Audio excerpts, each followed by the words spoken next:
In 1848, a year when Europe trembled with the fever of revolution, the French artist Frédéric Soriot captured a powerful dream on paper. In his print, titled The Pact Between Nations, he imagined a future that was just taking shape in the minds of millions. It shows a long, winding procession of peoples, not armies, marching beneath a clear sky. They are the peoples of Europe, peoples of the world, each group identified by their unique flags, traditional costumes. They are not marching to conquer, but to join a great family of nations.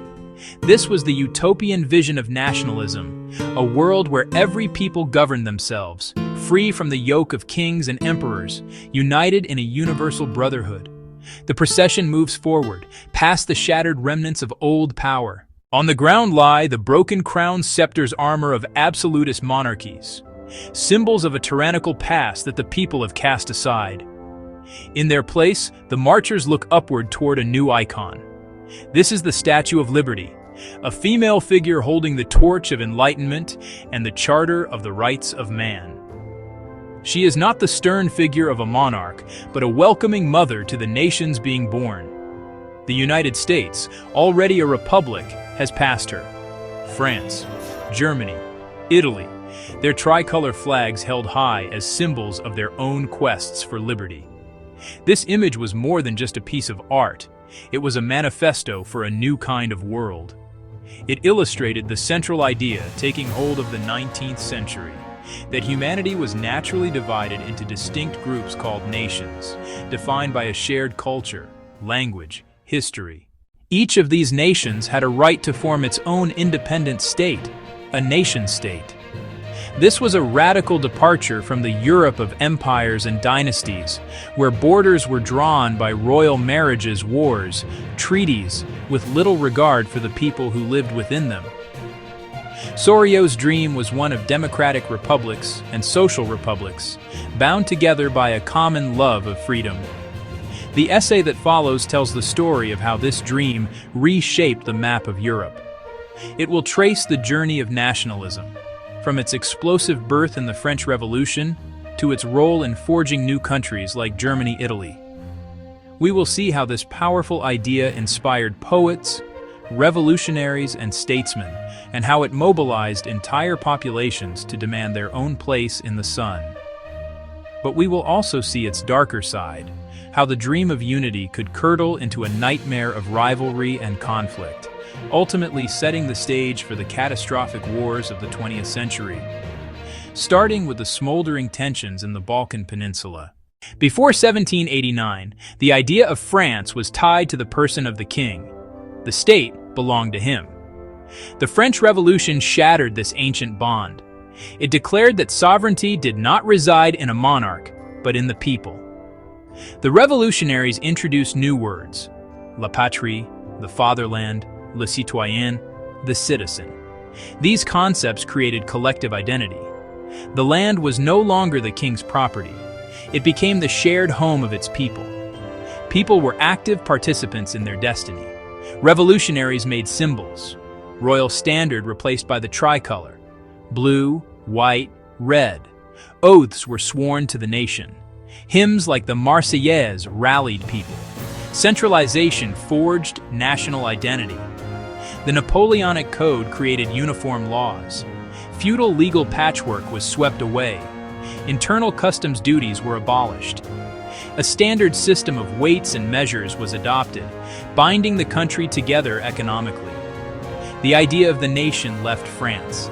Napoleon's armies carried revolutionary principles across Europe: Holland, Switzerland, Italy, Germany. The Napoleonic Code was exported, dismantling aristocratic privileges and creating a more rational administration.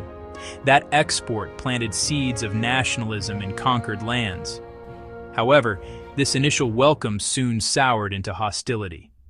The French presence turned from liberation into occupation, increased taxation, forced conscription into the French armies, imposition of French authority.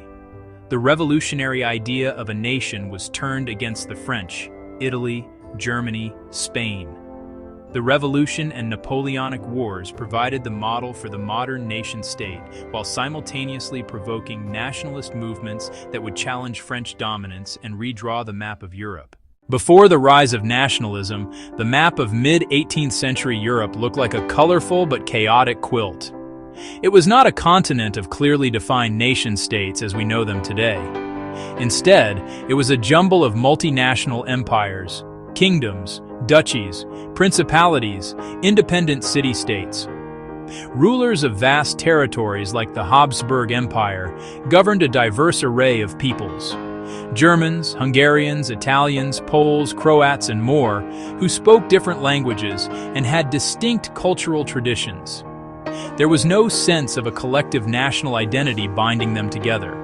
Their only common link was their allegiance to a single emperor. This was the Old World, subjects and dynasties, not citizens and nations. What we now think of as Germany and Italy did not exist as unified countries. The German-speaking lands were a fragmented collection of over 300 separate states, loosely organized under the banner of the Holy Roman Empire. These ranged from large kingdoms like Prussia, Bavaria, to tiny principalities and free cities. Similarly, the Italian peninsula was a geographical expression rather than a political reality. It was divided into several states, including the Kingdom of Sardinia-Piedmont, the Papal States, the Kingdom of the Two Sicilies, and northern territories under Austrian Habsburg influence. Even Switzerland was a confederation of cantons, each with its own laws and strong local independence. Across the continent, people's primary loyalty was to their village, their prince, or their king. A Sicilian might feel vaguely Italian, but was politically a subject of the Bourbon monarch in Naples. A Bavarian merchant saw himself as Bavarian, not German. The idea of a single German or Italian nation was still revolutionary. Political fragmentation was mirrored by a rigid social structure. Society split into two broad groups: the landed aristocracy and the peasants. Aristocrats owned vast estates, dominated life, and formed a transnational French-speaking elite. Peasants toiled as serfs or tenant farmers with few rights. This static, hierarchical Europe was what the storm of nationalism would soon tear apart. The late 18th and 19th centuries witnessed profound social and economic changes that created fertile ground for new ideas. The Industrial Revolution began in England and slowly spread across the continent. It gave rise to new towns and cities, and most importantly, new social classes. A commercial and industrial middle class emerged, made up of businessmen, professionals, factory owners, and traders. They grew in wealth and importance. Yet across Europe, they were often excluded from political power, which remained in the hands of the old aristocracy. From this emerging middle class, liberal nationalism drew its greatest strength. For them, the nation was inseparable from individual freedom. Liberalism championed the rights of the individual, the end of aristocratic privilege, government by consent, and the sanctity of private property. They argued a nation-state should be built on these principles. They demanded a constitution, a representative parliament, freedom of the press, and freedom of association. They wanted the state to protect liberties and create a unified economic market, free from arbitrary feudal tolls and measures. One clear example, the Zollverein, the customs union in the German states. Initiated by Prussia in 1834 and joined by most German states, it abolished internal tariffs and created a single economic zone. This benefited the commercial classes. It simplified trade, standardized currencies, weights, and measures, and fostered shared economic interests among German-speaking peoples. The expanding railway network linked states further, moving goods and people more easily than ever. The Zollverein became a force for political unification. It demonstrated the practical benefits of national unity and created a German economic space long before a political Germany existed. Middle-class economic interests were now tied to national unification. Liberal nationalists saw economic union as the first step toward political union. The desire for economic freedom and rational administration, championed by the educated middle class, became a driving engine of the nationalist movement, showing that nations are built not only on poetry and flags, but also on trade and railways. After the final defeat of Napoleon in 1815, the great powers of Europe, Britain, Russia, Prussia, Austria, met at the Congress of Vienna to restore order to a continent ravaged by war. Their guiding principle was conservatism, a deep-seated desire to turn back the clock and erase the legacy of the French Revolution. Led by the shrewd Austrian Chancellor, Clemens von Metternich, they sought to re-establish the old monarchies that Napoleon had overthrown and create a balance of power to prevent any single nation from dominating Europe again. The Vienna settlement deliberately ignored the rising tide of nationalism. It restored Bourbon kings in France and Spain, and carved up territories like Italy and Poland to reward the victors, reinforcing the old principle that the interests of dynasties outweighed the aspirations of peoples. This conservative restoration created an atmosphere of repression. The newly restored monarchies were determined to stamp out the dangerous ideas of liberalism and nationalism. They imposed strict censorship on books and newspapers, deployed spies to monitor universities, and ruthlessly crushed any form of political dissent. This crackdown, however, did not extinguish the revolutionary fire. It merely drove it underground. Across Europe, liberals and nationalists, denied any open political forum, began to form secret societies to train revolutionaries and spread their ideas. These clandestine networks became the incubators of future rebellions, plotting in the shadows to overthrow the conservative order. Among the most charismatic and influential of these revolutionaries was the Italian patriot Giuseppe Mazzini. A passionate advocate for a united and republican Italy, Mazzini believed that God had intended for humanity to be organized into nations and that the creation of a nation-state was a sacred duty. In 1831, he founded a secret society called Young Italy in Marseille. To this end, he founded Young Europe in Bern in 1834, a network of similar secret societies with members from Poland, Germany, and elsewhere. He believed that the fight for national freedom was a common European cause. Although these societies ultimately failed to achieve their revolutionary goals through direct action, their impact was immense. Mazzini and his followers succeeded in keeping the flame of nationalism alive during a period of intense repression. They popularized the idea that the creation of nation-states was the only path to liberty and progress, laying the ideological groundwork for the great revolutionary upheavals that were to shake Europe in the coming decades. The rise of nationalism was not just a political movement. It was not just an economic movement. It was also a profound cultural phenomenon. It was also an emotional phenomenon. It found a powerful ally in Romanticism. Romanticism was an artistic and intellectual movement sweeping Europe in the late 18th and early 19th centuries, in contrast to the Enlightenment's emphasis on reason and universalism. Romantics celebrated emotion, intuition, and the particular genius of individual peoples. They were fascinated by history, folklore, and unique cultural traditions that made each nation distinct. Romantic artists and poets sought to create a shared past and collective heritage. Language became a cornerstone of cultural nationalism. Romantics said language was the living expression of a people's spirit. In the German lands, Johann Gottfried Herder argued true culture lived among das Volk. Folk songs, folk poetry, local dialects. The brothers Grimm traveled the countryside to collect and preserve fairy tales as the nation's authentic voice. In partitioned Poland, the Polish language became a symbol of resistance. Art as a vehicle for nationalist feeling, music as a vehicle, poetry as a vehicle. Delacroix's The Massacre at Chios showed Ottoman brutality and stirred sympathy for Greek independence. Chopin transformed polonaises and mazurkas into heroic musical statements. Opera played a role. Verdi's choruses, like the chorus of the Hebrew slaves from Nabucco, were read as laments for Italy and became unofficial anthems. Nationalists personified the nation as a female figure to make it relatable. In France, she was Marianne, a symbol of liberty and the Republic.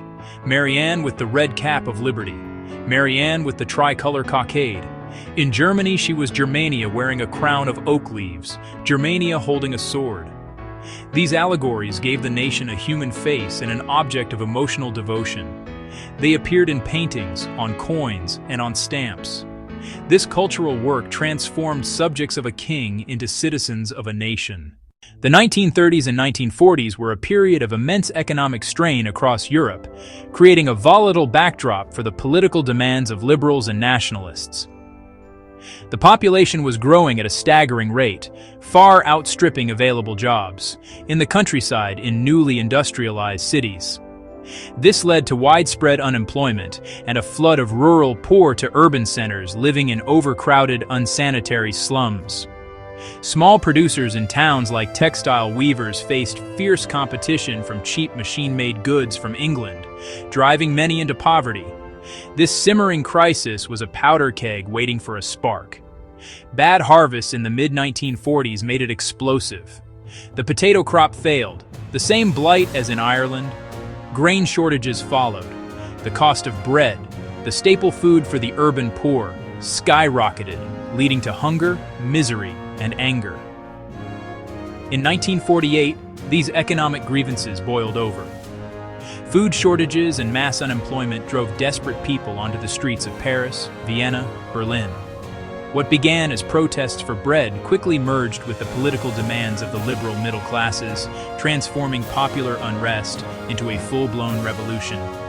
The year 1948 became known as the Springtime of the Peoples. The first major uprising erupted in Paris in February, forcing King Louis-Philippe to abdicate and leading to the proclamation of a republic based on universal male suffrage. The news from Paris spread like wildfire across the continent, inspiring similar revolts. In the cities of the Austrian Empire, Vienna, Budapest, Prague, students and workers poured into the streets, demanding constitutional reforms and national autonomy. The emperor was forced to grant a constitution, and his powerful chancellor, Metternich, the very symbol of the old conservative order, had to flee in disguise. The old regime seemed to be crumbling everywhere. In the German states, the revolutionary fervor led to the convening of a national assembly in the city of Frankfurt. This body was composed of elected representatives from across the German-speaking lands, primarily from the professional middle classes. Their historic task was to draft a constitution for a unified German nation. However, while liberals and nationalists celebrated, the forces of conservatism were regrouping. The initial unity between the middle-class liberals and the working-class radicals began to fracture. The workers and artisans had social and economic demands that frightened the property-owning bourgeoisie, who feared a descent into social chaos more than they desired radical political change, a weakness the old rulers would soon exploit. The romantic liberal revolutions of 1848 ultimately failed to create lasting nation-states. The task of unifying Germany and Italy fell not to idealistic revolutionaries but to pragmatic conservative statesmen who wielded diplomacy and war. After 1848, nationalism was co-opted by old monarchies, who used its popular appeal to strengthen their power. The unification of Italy was spearheaded by the Kingdom of Sardinia-Piedmont, Count Camillo di Cavour. Cavour was no revolutionary, a shrewd politician. He wanted unification from above through clever alliances and military force. He modernized the economy and army of Sardinia-Piedmont. He forged a tactical alliance with Napoleon III of France. In 1859, Cavour provoked Austria into war. With French help, the combined forces defeated Austria. Sardinia-Piedmont annexed Lombardy. The victory sparked nationalist uprisings across central Italy. Those states voted to join the Northern Kingdom. From the south, Giuseppe Garibaldi advanced unification. His volunteer redshirts landed in Sicily in 1860. Garibaldi conquered the kingdom of the two Sicilies. He handed it over to King Victor Emmanuel II in the name of unity. By 1861, the Kingdom of Italy was proclaimed with Victor Emmanuel II as king. German unification followed a state-led, military-driven path, but was even more ruthless. Otto von Bismarck, conservative Prime Minister of Prussia, was the architect. Bismarck practiced realpolitik. He said the great questions wouldn't be decided by speeches and votes, but by iron and blood. He used the Prussian army to exclude Austria and lead unification. He engineered 3 short decisive wars. 1864, Prussia and Austria fought Denmark over Schleswig-Holstein. 1866, war with Austria. Prussia crushed Austria in weeks. That victory created the North German Confederation. 1870, war with France. The Franco-Prussian War ended in a German triumph. Shared patriotic fervor swept away resistance to unification. In January 1871, in the Hall of Mirrors at Versailles, the German Empire was proclaimed. Wilhelm I is crowned as emperor. An assembly was held to proclaim the new German Empire. The process of nation-building demonstrated the dominance of Prussian state power. The currency, banking, legal, and judicial systems in Germany were modernized. Nationalism in Europe moved away after 1848, and Germany and Italy came to be unified as nation-states. The story of nation-building in Britain followed a different, more gradual path than the revolutionary explosions and state-led wars seen on the continent. The formation of a British national identity was a long process, not a sudden event. It began not with a popular uprising, but with an Act of Parliament. The Act of Union in 1707 merged the kingdoms of England and Scotland to create the Kingdom of Great Britain. This was initially a hostile merger, met with widespread opposition in Scotland, but over time, a common British identity was forged primarily through shared institutions like the monarchy, parliament, and, most importantly, the experience of building a vast global empire. This new British identity was layered on top of, rather than replacing, the older national identities of the English, Scots, and Welsh. The symbols of this new nation consciously blended these older traditions. The new Union Jack flag, for example, combined the English cross of St. George and the Scottish cross of St. Andrew. The national anthem, God Save the King, was a celebration of the monarchy that bound the different peoples together. The English language became the dominant medium of administration and culture, and a shared Protestant faith was often defined in opposition to Catholic rivals like France and Spain, creating a sense of a unified, chosen people destined for greatness. The growth of the British Empire was perhaps the single most important factor in cementing this national identity. The shared project of conquering, ruling, and profiting from a global empire gave Britons from different regions a common purpose and a sense of superiority. The wealth that flowed back from the colonies helped fund industrial growth and created a level of prosperity that often muted internal social conflicts. The nation's economic strength and its powerful navy became immense sources of patriotic pride. This imperial success story reinforced the narrative of British exceptionalism, a nation uniquely blessed with liberty, commercial prowess, and a global destiny. However, this process of nation-building was not without its deep and violent contradictions, particularly in the case of Ireland. Ireland was forcibly incorporated into the United Kingdom in 1801. But the majority Catholic population was systematically suppressed and excluded from the dominant Protestant British identity. Unlike in Scotland, the attempt to impose British rule in Ireland was met with sustained and bitter resistance. Irish nationalism, rooted in Catholic identity and resentment of English domination, grew into a powerful separatist movement. The Irish question would haunt British politics for centuries, serving as a stark reminder that nation-building could also be a project of internal colonization and enduring conflict. By the last quarter of the 19th century, the character of nationalism in Europe began to change. The idealistic, liberal dream of a brotherhood of free nations, as envisioned by Sorio and Mazzini, gave way to a more aggressive and intolerant form of nationalism. This new nationalism was competitive and exclusive. defining the nation not by its internal liberties but by its power and prestige relative to other nations. It became increasingly intertwined with the race for overseas colonies, a phenomenon known as imperialism. The great powers, Britain, France, Germany, and others, scrambled to carve up Africa and Asia, believing that a global empire was essential for national greatness and economic survival. This imperial rivalry intensified tensions and fostered a climate of mutual suspicion and hostility. This aggressive nationalism was often fused with pseudo-scientific racist theories, which ranked nations and peoples in a hierarchy, with industrialized white Europeans at the top. This ideology was used to justify imperial expansion as a civilizing mission, a duty to bring progress to the supposedly backward peoples of the world. Within Europe, it also fueled intolerance towards ethnic minorities. In the Russian Empire, policies of Russification sought to impose Russian language and culture on Poles, Finns, and others. Anti-Semitism, the hatred of Jews, became more virulent and organized, as Jews were often portrayed as a nation within a nation and scapegoats for economic problems. Nowhere was this toxic brew of nationalism more dangerous than in the Balkan Peninsula, a region of immense ethnic and religious diversity that had been under the rule of the Ottoman Empire for centuries.